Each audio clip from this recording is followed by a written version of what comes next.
So now we have this Scandinavian academic, Jorgen Randers, saying that he would like to see a climate dictatorship opposed, because then people couldn't oppose what they think is the agenda in saving the world from runaway climate change. The UN is now admitting that not only are these countries not keeping their pledges, they're not even close. It's a big joke, but what they're really trying to get is that money. They want to transfer the money. They want it to go through the UN, filter it through, and a little bit will trickle out to the developing world, the corrupt third world dictators. What's at the bottom of this, of course, is they want depopulation. We just had Prince William, son of Prince Charles, come out and say, we have too many people. It's always about the dictatorship. It is always about world government and depopulation for these people, isn't it? That whole mindset is what moves the UN. They talk about global governance. You mentioned population. Al Gore, and actually in the film Climate Hustle, we have Al Gore saying that Africa is projected to have the most number of people that by mid-century. And we need, quote, fertility management in order to prevent this. So we have a white, wealthy Westerner, Al Gore, complaining that there's going to be too many people of color and that we need some kind of fertility management to stop that. Any other way you slice it, that's, you could call it the R word, racist.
The Rockefellers and their fellow oligarchs had for generations felt themselves to be stewards of the planet, protecting it from the rising tide of the genetically inferior.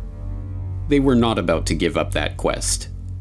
They would simply have to package it under a different name. To understand how this came about, we have to examine the history of the emergence of the environmental movement. In the post-war period, the desire to control the population put on a new mask, protecting the world from resource depletion, pollution, and ecological catastrophe. And, as always, the Rockefeller family was there to provide the funding and organizational support to steer this burgeoning movement toward their own ends. Joining the Rockefellers in shaping the international environmental movement were their fellow oligarchs across the Atlantic, including the British royals behind BP and the Dutch royals behind Royal Dutch Shell. And facilitating the transition from eugenics to population control to environmentalism was Julian Huxley. He was a committed eugenicist, chairing the British Eugenics Society from 1959 to 1962. The founding director of the United Nations Educational, Scientific and Cultural Organization, UNESCO, Huxley wrote in the agency's founding document about the need to find ways to make the cause of eugenics politically viable once again. Huxley found the perfect front for the reintroduction of these unthinkable eugenical ideas in 1948, when he used UNESCO as a springboard for founding the International Union for the Conservation of Nature, and then again in 1961, when he used that agency as a springboard to create the World Wildlife Fund.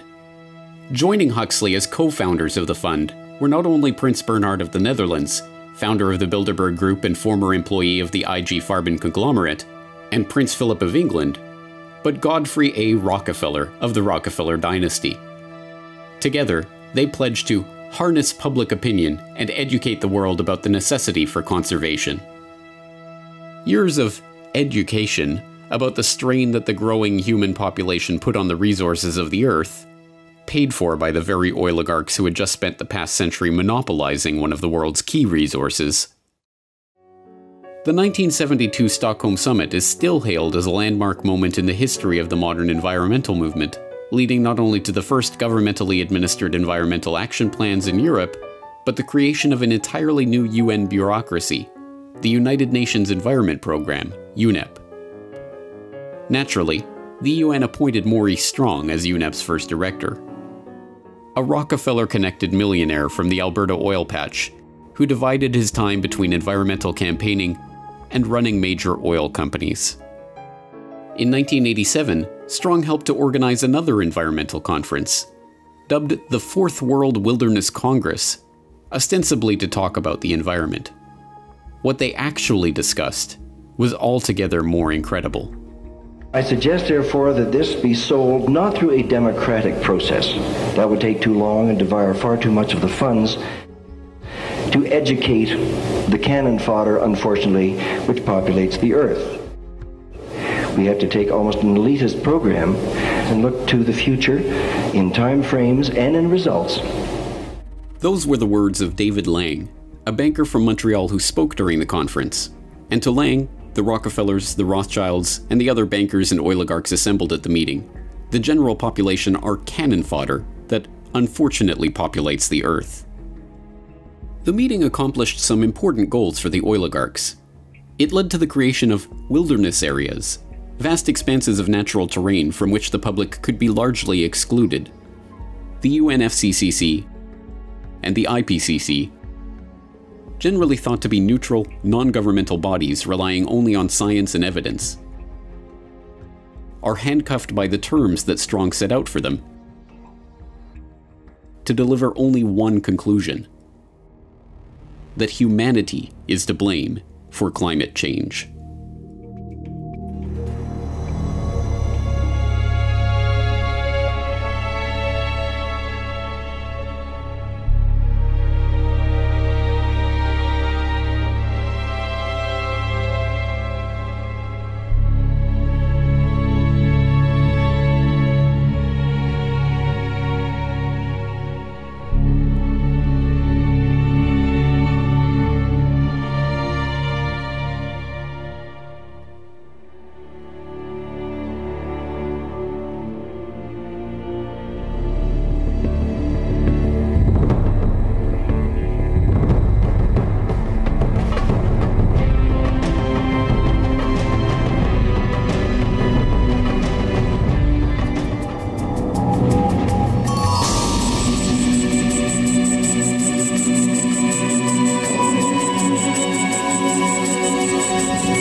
think we'll also have a geopolitical event of some kind. It's looking like, so far, either North Korea or Saudi Arabia, Lebanon, Iran, that situation over there will be the geopolitical distraction that covers for the economic downturn. But when we go to war, in my view, and I've outlined this in numerous articles, is that it's advantageous to the globalists to begin diminishing the U.S. dollar and eventually what looks like it will be a cashless or a digital currency system. The fastest way to diminish the U.S. dollar would be to remove petrostatus, would be to influence other governments and OPEC nations and basically major import-export nations to drop the dollar as a reserve currency. Once petrostatus is lost, or eventually reserve currency status is lost, then we would see massive inflation in the United States. Well, I think there's a massive political and economic shift planned for Saudi Arabia, and part of this plan was put together by Prince Mohammed Salman, who is basically the most powerful member of the royal family. He's in control of all the most important centers of power within Saudi Arabia. He will be the dictator of Saudi Arabia, and part of his plan for the next decade is something called the Vision for 2030. And within the Vision for 2030 is an outline to decouple the Saudi currency from the dollar. When the Saudis break from the petrodollar, then a lot of other oil-producing nations will follow suit. They'll do the same thing. The globalists are seeking to diminish the U.S. dollar and replace it with something else. The control they have is never enough. They always want more. So this is about total control of every minute detail of the global economy. In order to institute that, they're going to have to centralize everything into one core institution. I believe that will probably be the IMF or the Bank for International Settlements. Once you have a single global economic authority and a single monetary system, then the next step to global governance is, not very far away. They attempt multiple trigger points around the world, and then some of them may work to their advantage, some of them may not work out so great. Certainly North Korea and Iran both seem to be on the table. I think there would have to be a false flag or some kind of event that could be blamed on North Korea. They would need a false flag of some kind in order to rally the public around that idea. It would bankrupt the United States, such a war. So they need some kind of event in order to get the public to back this, or to get them angry enough to not think about the consequences. The amount of war rhetoric and war drums involved with Iran and Hezbollah in Lebanon is increasing drastically. The tool that the globalists will exploit in order to draw Iran into a war would be their mutual defense pacts with Hezbollah in Lebanon and their mutual defense pact with Assad in Syria. If we have an invasion of Syria, invasion of Lebanon, I do believe that the Iranians will be forced to act. Just because something doesn't necessarily work in their favor to our mind, it may still work in favor for the globalists. They seem to be moving forward with their plan. 2018 seems to be a major time marker for that plan. It's really occurring right now. We're just moving in through different phases of this shift. So you're going to have massive changes that we've never seen before. There's definitely a lot of turmoil and tragedy surrounding those events. People should prepare for a major crisis and, hope for the best, prepare for the worst.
sehen, dass seit mehreren Jahren Saudi-Arabien ganz zielstrebig von Washington aufgerüstet wird mit Waffenverträgen, die sehr lukrativ sind für die USA, als Gegner des Iran.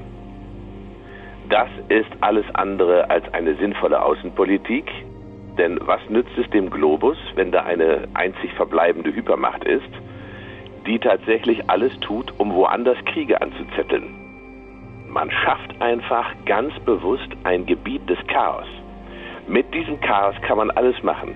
Menschen massenhaft an Hunger sterben lassen, andere massenhaft unterdrücken und töten. Insgesamt einen ganzen Staat so durcheinander bringen, dass er auf Jahrzehnte nicht mehr regierbar ist. Das ist ja das Ziel eigentlich vieler solcher Operationen. Die USA sind ja keine Ordnungsmacht mehr, sondern sie sind eine Macht des internationalen Chaos, des internationalen Untergangs, des internationalen Rechtsbruchs. Und das haben wir in Jemen, wo Millionen Menschen hungern.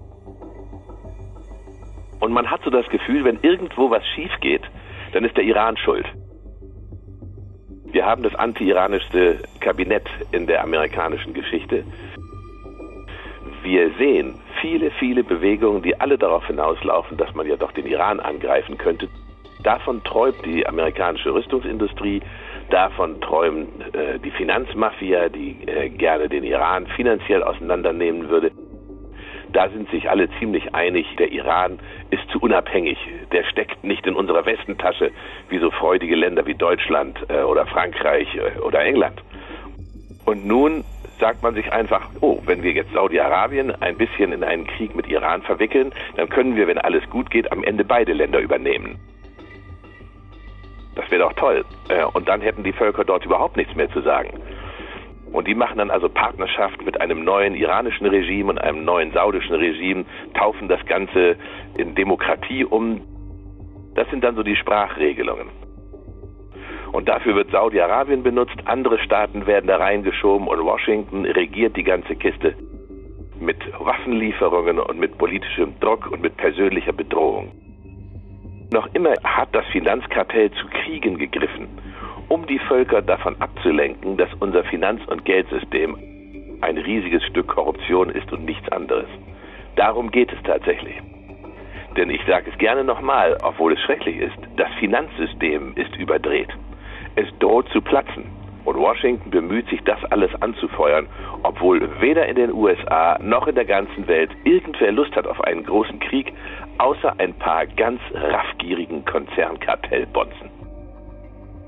Wir sehen auch eine Allianz diesbezüglich zwischen Saudi-Arabien und Israel. Wie erklären Sie das? Jetzt könnte man sich hinstellen und könnte lächeln und sagen, wunderschön, dass endlich mal eine gute Freundschaft zwischen Arabern und Juden sich da herausbildet und dann könnte ja diese Region in einen wunderbaren sonnigen Frieden einmünden. Das Problem ist aber leider, dass diese beiden Kräfte sich ja nicht im Positiven und für gute Ziele und für menschliche Ziele miteinander verständigt haben, sondern wie zwei Bankräuber haben sie sich entschlossen, gemeinsam die Region zu terrorisieren. Und das kann man nur erklären mit der ungeheuerlichen Korruption im saudischen System. Je eher diese unsägliche Allianz zu Ende geht, desto besser für alle Menschen in der Region. Was da passiert, ist, dass die Völker merken, dass eine Ordnungskraft im Nahen und Mittleren Osten der Iran ist und nicht Saudi-Arabien. Seit Jahr und Tag beobachte ich die iranische Politik. Seit Jahrhunderten hat der Iran niemanden angegriffen. An allen Ecken und Enden zündeln unsere amerikanischen Freunde herum. Ob das nun in Afrika ist, ob das im Nahen und Mittleren Osten ist, ob das in Fernost ist. Europa begreift nicht, dass das Zündeln Europa hineinziehen könnte in diesen Morast, der da im Nahen und Mittleren Osten ohne Not angerichtet wird.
living together means rights, the same rights for all parties.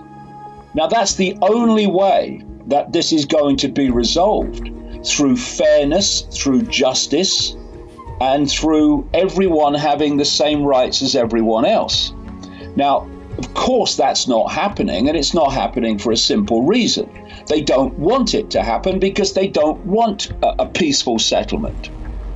And what we're seeing here, again, is the manipulation of a hostile response against Israel that will then be used to justify the state-of-the-art weapons response to it and the acquisition of more and more land. The ultra-Zionist inner core that runs Israel and answers to the Rothschilds own Donald Trump. They put him into power.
Unfortunately, I think one of the objects of this entire campaign to talk about Russian influence in both the US and in Europe is about that very strategic goal of making sure that Moscow and Europe do not have good relationships. Hence the creation of this idea of the Russian threat, which apparently they're telling us is in every part of our lives, but of course it isn't. It is being blown up to make people think of that way, and unfortunately our state of civic education isn't strong enough for many people to do the discerning work to debunk some of these more outrageous theories of Russian influence.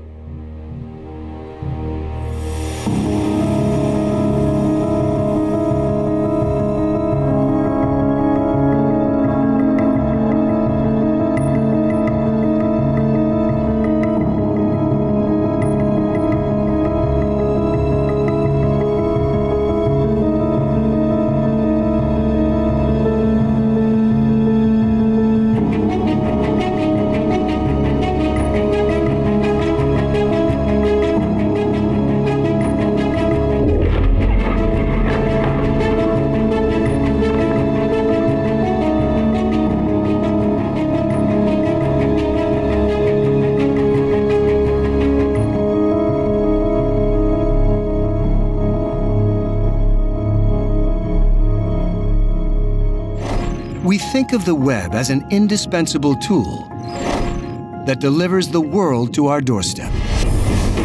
But it's also a wide-open conduit for attack. We've learned to live with cybercrime, identity theft, credit card fraud, hacking, and stealing personal information.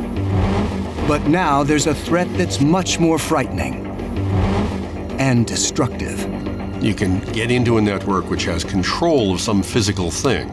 Think about a pipeline, for example. You get into that network which controls the pipeline, and you can cause the pipeline to explode, just as though it were attacked by a kinetic weapon.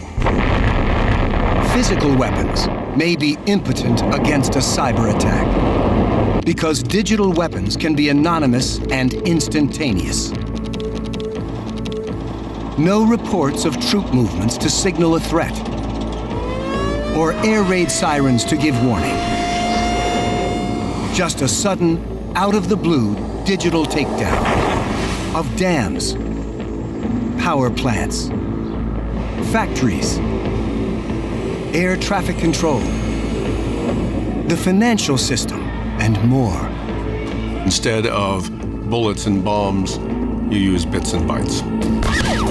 We are in a digital arms race against nations, hackers, and terrorists. In the United States, the Command Center for Cyber Operations is here at the National Security Agency in Fort Meade, Maryland.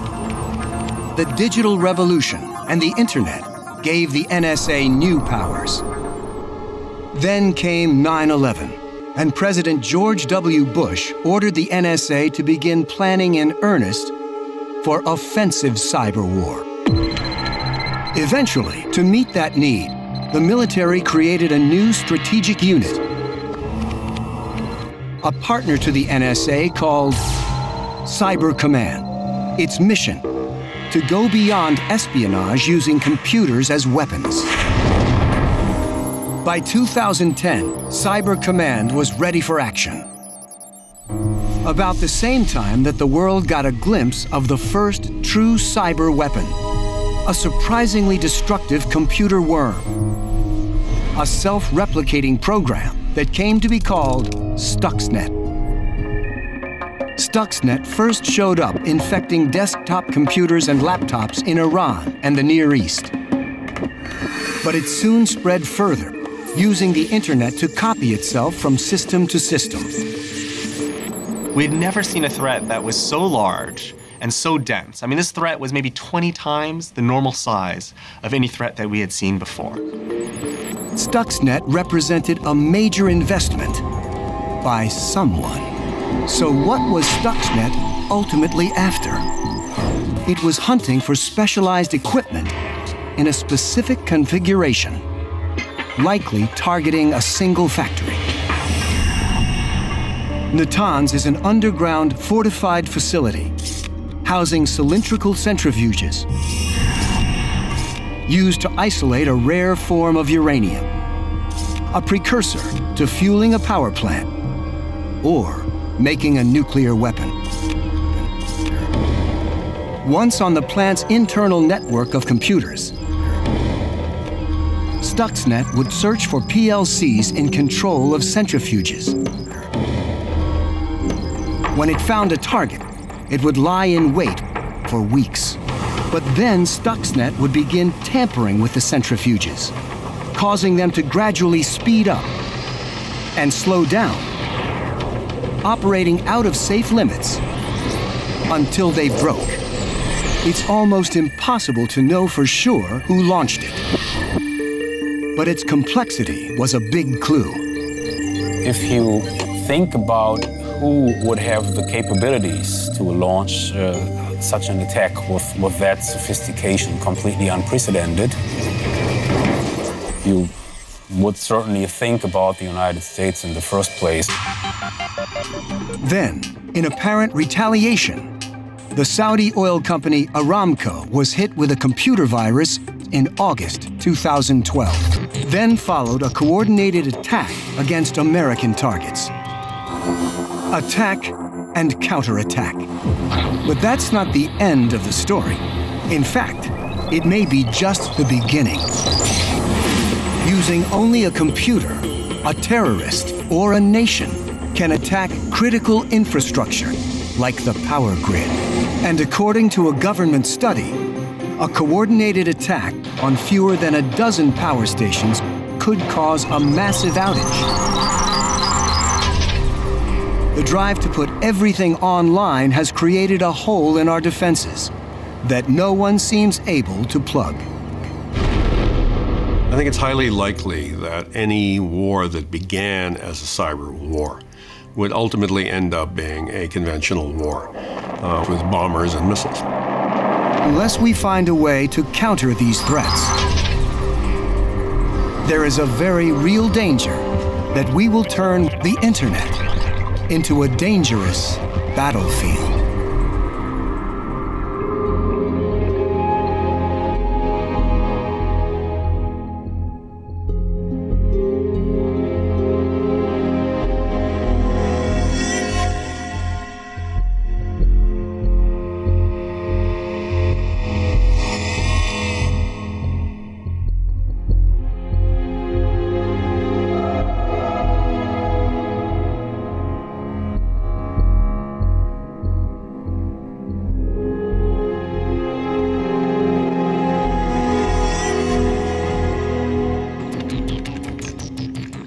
Most people don't realize that when they use their computer for browsing the web or checking their email, that there's a lot more going on in the background, lots of hidden programs. For the most part, they're never seen. Hackers or attackers take advantage of all of these hidden programs on your computer by hiding their malicious software, otherwise known as malware, in and amongst them, so that you don't even notice. The first challenge for an attacker is to get the malware installed on the victim's computer. A common ploy is to trick users into doing it themselves. One way hackers are able to do this is by simply sending you an email with a legitimate document inside. Even though the document doesn't look suspicious, it actually contains malicious computer code.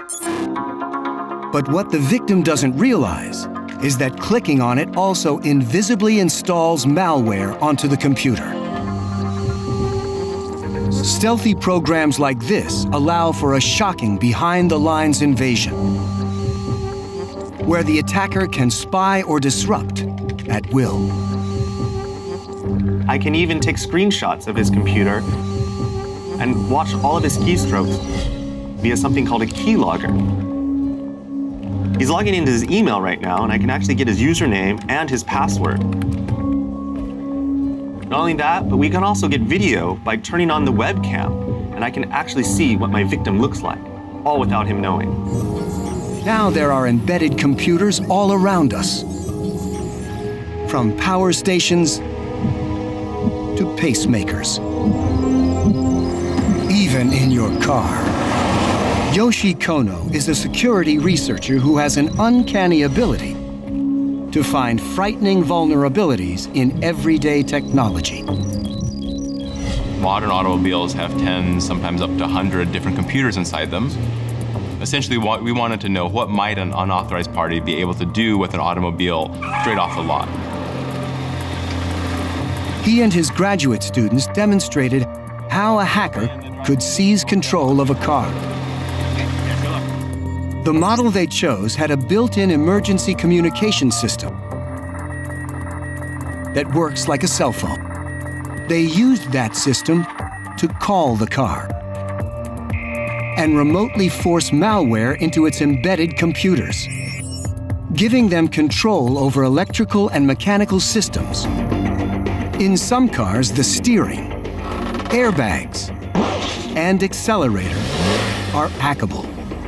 Even the brakes. Yeah, that worked. And as more cars become connected to the internet, the opportunities for attack will increase. So far, many car makers have not made defense against cyber weapons a top priority. We have computers in medical devices, we have computers in automobiles, we have computers in airplanes, and we actually have computers in our homes. Home automation systems are becoming increasingly popular. These are systems that wirelessly link common appliances like light switches, furnaces, and door alarms to the internet for remote control. But not enough people are stepping back and asking, how might I also abuse it? The Seattle coffee shop, the kind of place where people like to hang out because it offers free Wi-Fi. This is an ideal public spot to demonstrate how an attacker could gain control of a complete stranger's home. They've set up a wireless hotspot that masquerades as the coffee shop's own Wi-Fi. The victim connects to the evil twin. The attackers can now spy on everything flowing to and from the victim's laptop. They're able to see his private login information. The next phase gives the location of the house. With a few keystrokes from their car, they unlock the doors and stroll right in. In the Internet of Everything, every new device connected to the web brings both promise and peril. The trick is to find the right balance between convenience and security.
this object is simply a piece of another solar system. We think this object, 2017 U1, is very long, perhaps 400 meters or so long, and very narrow, skinny. That's a very unusual shape. We don't see that in our solar system. None of the asteroids in our solar system look like that. So it's very puzzling how it could have obtained this shape. We will be detecting more of these in the future.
Sonido de la cobertura.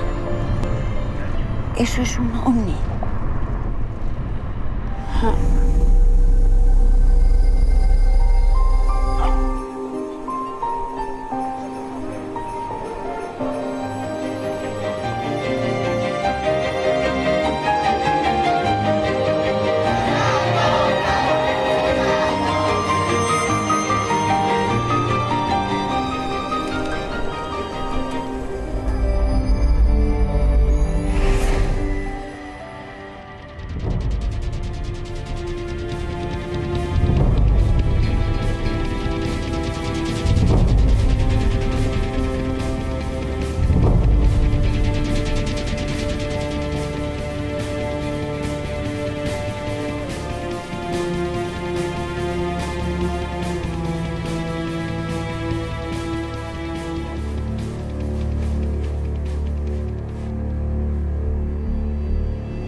Fleet of them. Look on the ASA. My gosh. They're all going against the wind. The wind's 120 knots to the west. Look at that thing, dude.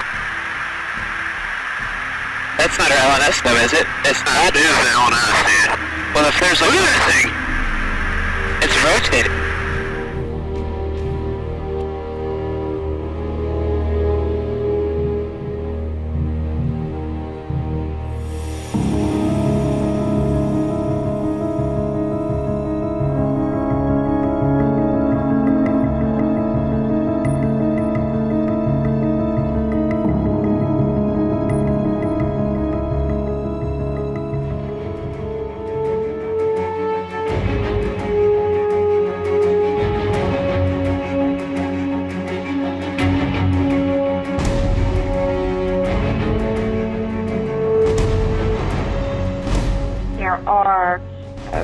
Thousands and thousands of other life forms within the Earth plane, you know, visiting the Earth for sure, coming and going, but also some of them are here as well. And also pointing to the fact that there are many other planets inhabited with different types of life forms. Now, these beings can travel through time and space and appear on our planet. The light beings are present on all different levels. Some of them are incarnated in human form. Some are working interdimensionally, like I said, with those Sirius beings, the Arcturians, angelic beings, and bigger and higher types of consciousness, like I was saying. So they're working on different levels and layers, but in a different way. This means that they're working in the background, and that's the reason why you're not observing, this kind of big surges of whatever, goodness or healing or something. Because the earth has been based on the negative energies for so long. That has been the dominant consciousness on the planet. But the other beings are kind of doing their work more quietly. The light energy is already replacing it, is already kind of infiltrating where it needs to be and replacing it in this organic matter. What you are observing now is this exaggerated, it's kind of like this momentum that's built up for thousands of years that is now kind of about to just explode. Because the dark energy is based on separation and self-destructive behavior, eventually it self-destructs. So that's what you're observing right now, but this didn't happen yesterday. Because that negative energy has been around for the last 250,000 years, well, guess what? The human species has been it's kind of like from generation to generation, the more you are, let's say, absorbing those lower vibrations, and then you create another generation of those vibrations, and another generation. So now the humanity that is on the earth, in fact, 2/3 of the humanity that's on the earth is no longer that it's supposed to be. Because it's almost like it got so ingrained, its DNA is completely changed. I mean, the DNA contains information, and so it's basically holding the information of self-destructive behavior. And so, when you do that for, generation after generation over thousands of years, you end up with a species that is self-destructive, period. If you understand how energy works, how consciousness works, your life will change. When you come in contact with higher vibrational energy, with a positive energy, your DNA actually changes and shifts up. When you increase the conductivity, meaning you're raising its vibration, then the DNA starts to self-repair on its own. So those very light beings, they are really working on a much larger, kind of the much bigger picture, how to move not just humanity, but the whole planetary system, the whole galaxy forward in evolution. They're not kind of involved in the day-to-day, like, okay, how to resolve the U.S. elections or something, you know what I mean? Like, it's a much bigger scale. They're moving the entire planetary consciousness towards like the next 1,000 year at a time. Imagine you are you're running a marathon. You can't see the finish line. You can't see how the story ends. Where you are right now, you're exhausted, you're discouraged, so you are thinking, I will never make it, and all around me feels horrible. That's where we are. That's where you are, and that's what you're feeling. But the finish line is there. Whether you can see it or not is a different story. It's about unconditional love. It's about truth. These are the principles that they operate on. It's about universal laws. The vibration of unconditional love, of positive vibration, is always going to win.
Normopathie.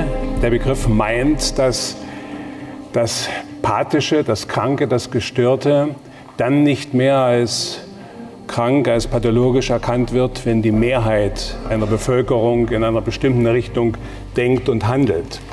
Denn was die Mehrheit tut, das wird ja wohl richtig sein. Unter dem Blickpunkt Normopathie entsteht falsches Leben dann, wenn eine große Zahl, eine Mehrzahl der Bevölkerung auch falsch lebt. Dann muss man sich fragen, wie entwickelt sich eine Normopathie, also eine gesellschaftliche Fehlentwicklung, die von der Mehrheit getragen wird.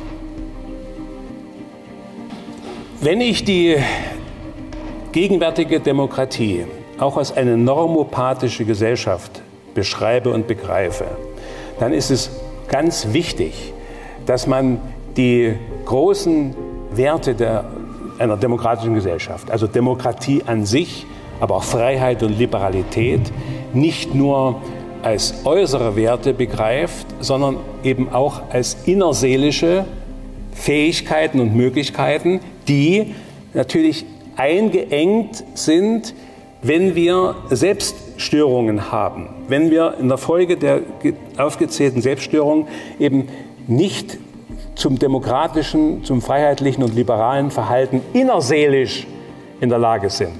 Was meint das? Innerseelische Demokratisierung wäre eine Bereitschaft, eine Fähigkeit des Menschen, dass er auch seine eigenen seelischen Minderheiten, also seine Ängste, seine Fehler, seine Schwächen, all das, was ihm unangenehm ist, was man am liebsten nicht wahrhaben möchte, was man verleugnet und verdrängt, dass er die wahrnimmt als Teile seiner Selbststörungen. Denn das ist die Voraussetzung, dass man nicht mehr andere damit belasten muss, dass man das nicht projizieren muss. Menschen, die das eigene Böse, Schlechte, Falsche, Schwache nicht bei sich sehen wollen und können, müssen es bei anderen denunzieren und bekämpfen. Und damit beweisen sie im Grunde genommen, dass sie zu einer inneren Demokratie nicht in der Lage sind.